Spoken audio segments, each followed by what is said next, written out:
In this video, I'm going to show you how to change chart settings in Exness mobile app. Now, the first thing you have to do, you want to open up any chart inside your app, and then you want to go to the very top right here inside the chart menu, where you can see like a cogwheel. So to the very top right, as you can see, you can tap on that, and in here, you can change your chart settings. So of course, first, you can, of course, set whatever you want to show on chart. You can just tap on a specific thing, and it's going to give a check mark, and if the check mark is on, it means that's showing. If it's not, of course, that means it's not going to show.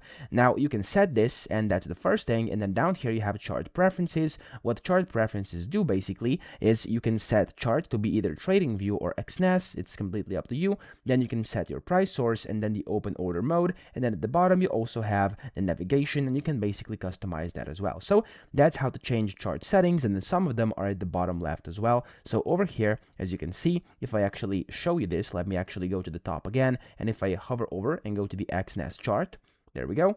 You can see at the bottom left, you have the option to actually change your chart type and then your time frame as well as your indicators can be added here. So that's how to do it. I hope this video helped you out. If it did, please subscribe to the channel and help me out as well.